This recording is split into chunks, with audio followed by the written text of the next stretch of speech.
Hello student, today we are talking about the trend, modern trend in systematics. Two kingdom classification आता है इसमें पहले ये दिया था कार्लोस लाइनस। कार्लोस लाइनस ने 1758 में सबसे पहले इसने टू किंगडम क्लासिफिकेशन दिया था। टू किंगडम क्लासिफिकेशन के अनुसार इसने दो किंगडम दिए थे। देखो पहला दिया था प्लांटी और दूसरा किंगडम था एनिमिलिया और प्लांटी में इसके अंदर ट्री, सर्ब्स, हर्ब्स, मोस, क्लाइंबर्स, क्रीपर्स और फ्लोटिंग ग्रीन एल्गी।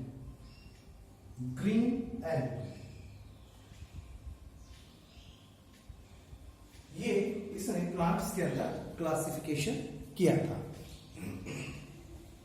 एनिमलिया के अंदर सारे एनिमल्स। फिर आया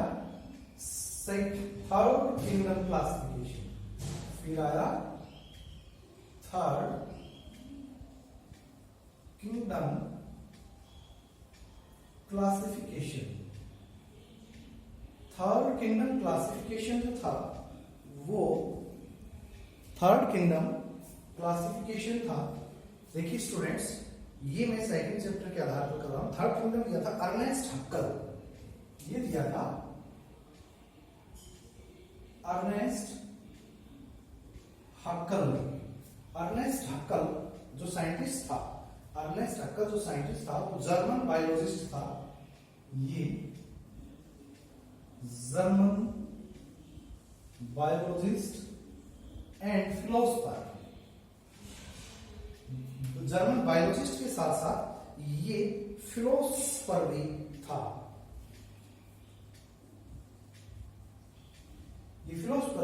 इसने थर्ड दो किंगडम जो कार्लोस लाइनस ने दिए थे, उसके अंदर इसने एक किंगडम को और ऐड किया। इसने किंगडम ऐड किया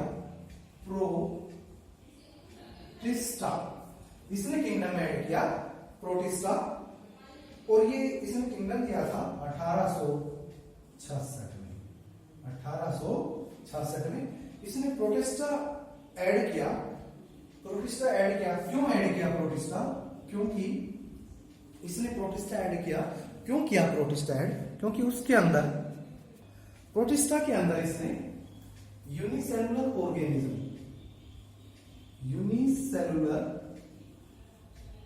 ऑर्गेनिजम्स जिसके अंदर यूनिसेलुलर कैरेक्टर्स थे, जैसे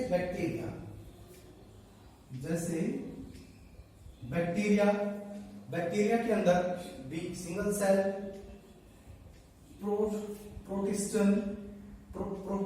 प्रोटिस्टियन किसको कहते हैं?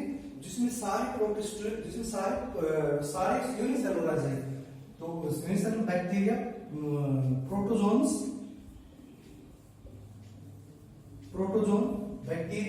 प्रोटोजोन ये दोनों यूनिसेलुलर हैं। और इसने इसके अंदर डाला, इसके अंदर कुछ एसेलुलर एल्गी। जिस एल्गी के अंदर एक सेल होती है वो भी इसके अंदर ऐड की गई। इसके आधार पर इन्होंने मल्टीसेलुलर ऑर्गेनिज्म को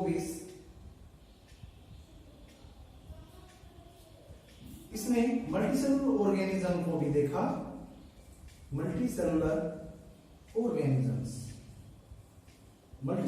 ऑर्गेनिजम्स भी देखा। किसके अंदर देखा? जैसे कि कैसे देखा? Without tissue. जिस मल्टीसेलुलर ऑर्गेनिज्म देखिए जिसके अंदर विदाउट टिश्यू, नहीं थे, वो ऑर्गेनिज्म इसी के अंदर डाले जिसके अंदर सिर्फ सेल थे, टिश्यू नहीं थे, such as algae and fungi. इसके अंदर एग्जाम्पल एल्गी एंड फंजाई। तो ये भी सारे इन्होंने प्रोटिस्टा के अंदर ऐड किए। अब आता है फोर्थ किंगडम क्लासिफिकेशन। अब आता है फोर्थ किंगडम। देखिए यहां पर थर्ड किंगडम था, अब थर्ड नंबर पर आया फोर्थ किंगडम क्लासिफिकेशन। अब इसमें फोर किंगडम क्लासिफिकेशन अप्लाई हुआ आगे। फोर किंगडम क्लासिफिकेशन कोपलैंड ने दिया था 1956 में, ये दिया था कोपलैंड 1956। कोपलैंड ने फोर्थ किंगडम क्लासिफिकेशन दिया और उसने दो किंगडम देखिए यहां पर 3 किंगडम हो चुके हैं, 2 थे 3 और ये चौथे किंगडम जो कोपलैंड ने दिया था फोर्थ किंगडम 1956 में, उसने इसमें मोनेरा ऐड कर दिया। उसमें इसने मोनेरा को ऐड कर दिया कि मोनेरा भी एक सेपरेट, जिसमें बैक्टीरिया और ब्लू ग्रीन एल्गी, इसने मोनेरा ऐड किया। इस मोनेरा के अंदर कहा कि इसमें बैक्टीरिया, ब्लू ग्रीन एल्गी यानी साइनोबैक्टीरिया, ब्लू ग्रीन एल्गी और सम फंजाई और कुछ फंजाई को इसके अंदर उसने डाला। कुछ फंजाई को डालने का रीजन इसमें था कि भाई ये भी प्रोटिस्टन के अंदर उसमें डाली, लेकिन ये क्या हो गए, ये रिजेक्ट हो गई थी। ये जो थी इसको रिजेक्ट कर दिया गया था, इसलिए इसकी जगह उसने प्रोटिस्टा ही ऐड किया कि बैक्टीरिया, ब्लू ग्रीन एल्गी और यहाँ पर प्रोटिस्टा मोनेरा के अंदर ही पढ़े जा सकते हैं। उसके बाद 5 किंगडम क्लासिफिकेशन आया। 4 किंगडम तक तो आप पढ़ चुके हो। उसके बाद आया 4th नंबर पर 5 किंगडम क्लासिफिकेशन। 5 किंगडम क्लासिफिकेशन तो 5 किंगडम क्लासिफिकेशन था, ये RH विटेकर, ये आप 9th क्लास में पढ़ चुके होंगे कि 5 किंगडम क्लासिफिकेशन RH विटेकर ने दिया था 1969 में।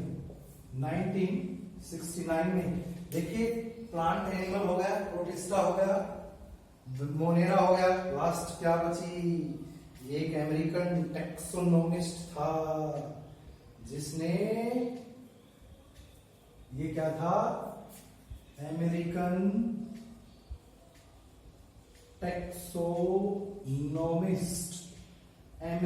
टैक्सोनोमिस्ट था। इसने पहला 2 किंगडम ये थे, तीसरा प्रोटिस्टा, चौथा मोनेरा, 5वां किंगडम इसने फंजाई को डिटेल से ऐड कर दिया। अब इसके अंदर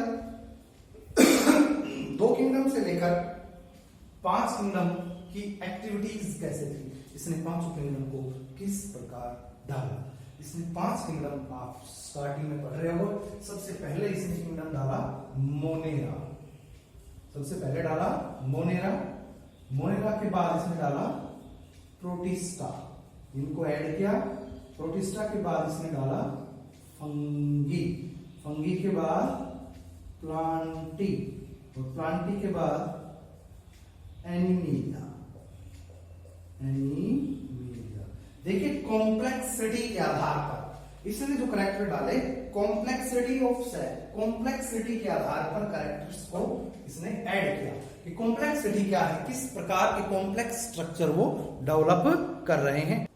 देखिए क्या क्या पॉइंट इसने लिए गए इसके 5 किंगडम के अंदर। मैं यहां पर अलग से पॉइंट बनाता हूं। 5 किंगडम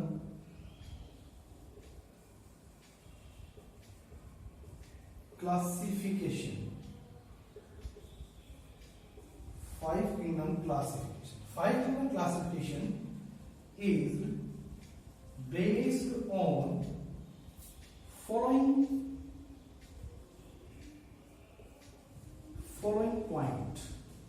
points। ये 5 किंगडम थे, ये एक 5 पॉइंट के आधार पर लिए गए। देखिए क्या, कॉम्प्लेक्सिटी। देखिए सबसे पहले दिया गया complexity of cell structure, complexity of cell structure, cell का स्ट्रक्चर कॉम्प्लेक्स था। दूसरा complexity of organisms body, organisms body. Third number पर था ऑर्गेनिज्म की बॉडी के आधार पर मोड ऑफ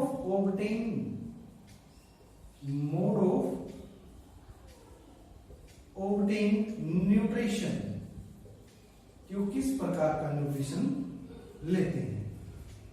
देखिए मोड ऑफ न्यूट्रिशन, कोई कार्निवोर्स है, कोई भी सैप्रोट्रोपिक है, उसके आधार पर भी इन्होंने उसको बांटा।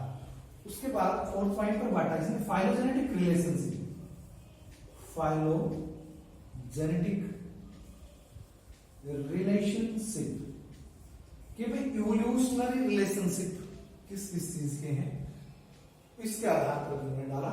और इन्होंने देखिए 4 किंगडम क्लासिफिकेशन, और 5वां इसके अंदर दिया गया कि ecological life cycle, ecologically life cycle. इन पांच किंगडम की जो पॉइंट्स हैं 5, इसी के आधार पर आरएच को टेक करने एक पूरा सिस्टम बनाकर रख दिया गया था। देखिए पूरे सिस्टम के अंदर हम सारी चीजों को अलग अलग सेपरेट करते हैं, वो आप अगले चैप्टर में बायोलॉजिकल क्लासिफिकेशन में मैडम ने पढ़ा दिया होगा। देखिए यहाँ पर जो चल रहा है, अब मैं आपको एक ट्री बनाकर दिखाऊंगा। ट्री, उस ट्री के अनुसार उसे कहते हैं phylogenetic relationship among the kingdom, phylogenetic relationship among the kingdom. उसी के आधार पर पूरा किंगडम क्लासिफिकेशन चला है। देखिए मैं अभी बनाता हूं। देखिए इसके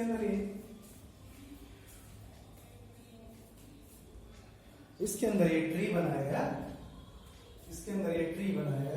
एक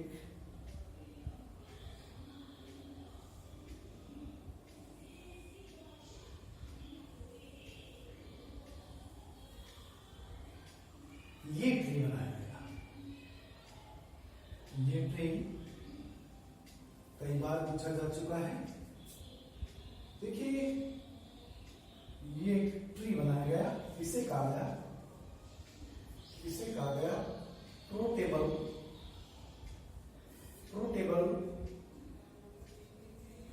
फाइलोजेनेटिक रिलेशनशिप,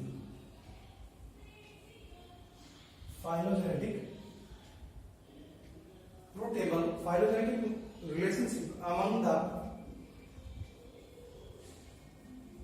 kingdoms,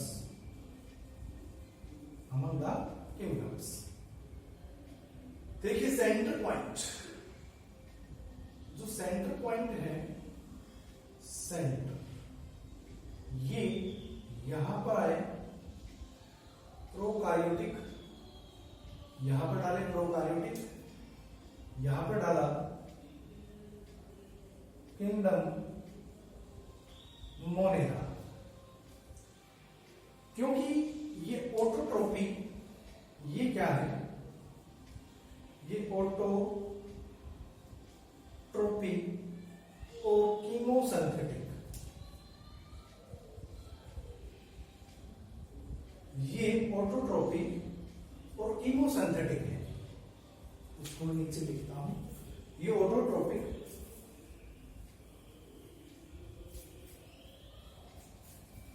जो प्रोकार्योटिक है, ये क्या है, प्रोकार्योटिक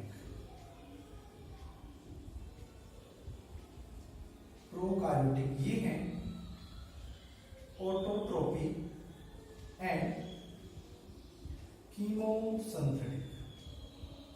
ये ऑटोट्रोपी है और कीमोसिंथेटिक है। सबसे नीचे ये मोनेरा ऊपर की ओर जा रहा है, ये ऊपर की ओर जा रहा है, direction of evolution, direction of evolution, ये इवोल्यूशन की डायरेक्शन की ओर जा रहा है, इवोल्यूशन की डायरेक्शन की ओर जा रहा है। यहां पर आए यूकैरियोटिक, यहां पर आए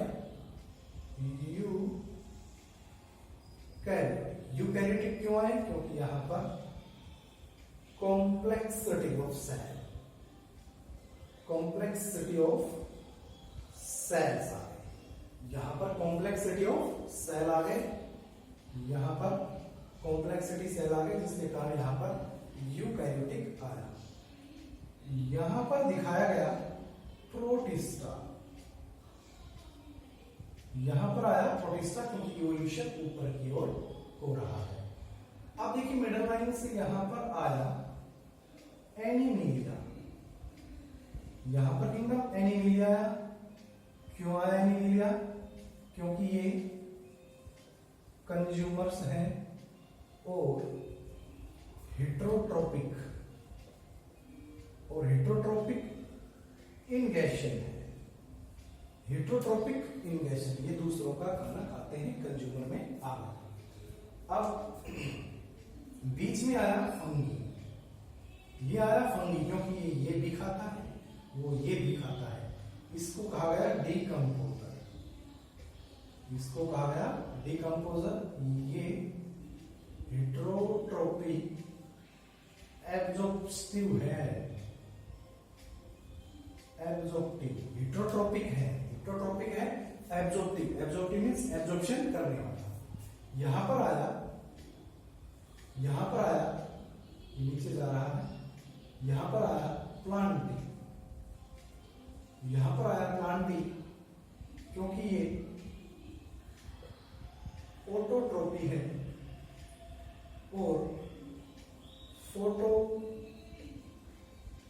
संथिक। यहां पर जो मैं दिखा रहा हूं, यहां पर ये मोड ऑफ न्यूट्रिशन है, यहां पर जो दिखा रहा हूं वो मोड ऑफ न्यूट्रिशन है।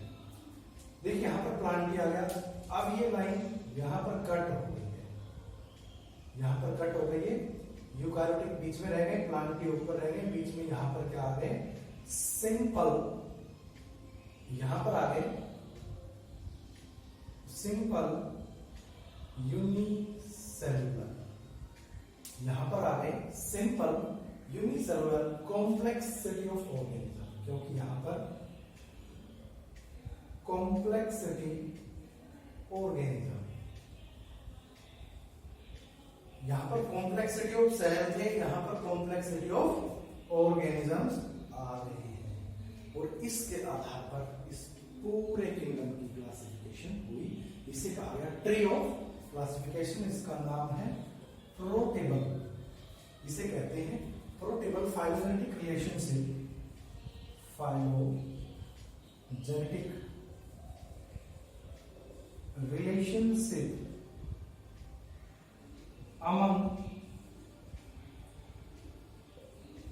among the kingdoms। ये जो चार्ट है ये पेपर में आ चुका है, नीट में पूछा, एम्स में पूछा जा चुका है, ब्लैंक देकर। यहाँ पर जो एम्स के अंदर से पूछा जा चुका है कि ब्लैंक दे देते हैं कि इसमें क्या आएगा या इसमें क्या आएगा, तो आपको यहाँ पर पूरा इसको लर्न करने की आवश्यकता है। अब इसके बाद एक लास्ट टॉपिक बच जाता है, फिर हमारे पास चैप्टर फर्स्ट खत्म हो जाता है। अब आती है टेक्सोनोमिकल एड्स। टेक्सोनोमिकल एड्स होते क्या है दरअसल? ये होता है collection of specimen, collection of specimens preserve, collection of specimen preserve feed and storage and store in the same or correct sequence उसके अंदर स्टोर करना वो कहलाता है टैक्सोनॉमिकल एड्स। और जो ये स्पेसिमेन है, सच ट्रेट्स मतलब जो ट्रेट्स हमने इस प्रकार के ट्रेट्स हैं वो फ्यूचर स्टडी के लिए हेल्पफुल हो, वो कहलाता है स्पेसिमेन। हेल्पफुल हो इन लैबोरेटरी या लैब के अंदर या किसमें, बॉटनिकल गार्डन या जूलॉजिकल पार्क या म्यूजियम्स या की इसके अंदर हम हमारे लिए हेल्पफुल हो, वो कहलाती है टैक्सोनॉमिकल एड्स। अब एक वर्ड आता है, एनसीईआरटी में एक वर्ड दे रखा है मोनोग्राफी, वर्ड दे रखा है मोनोग्राफी। तो क्या होता है मोनोग्राफी? देखिए मैं अभी बताता हूं। मोनोग्राफी होता है, it is a book,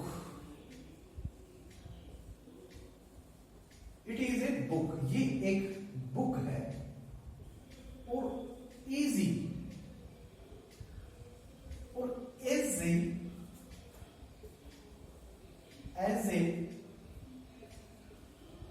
which give the comprehensive account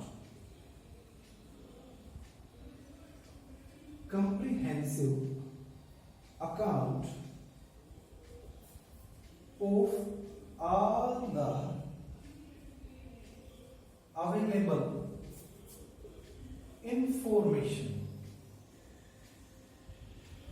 ये कहता है कि कॉम्प्रिहेंसिव अमाउंट इंफॉर्मेशन अबाउट, ये कॉम्प्रिहेंसिव अकाउंट होता है जो जितनी भी इंफॉर्मेशन है उन अबाउट जीन्स, किसी भी जीन्स की नॉलेज है, फैमिली की या हायर कैटेगरी और हायर कैटेगरी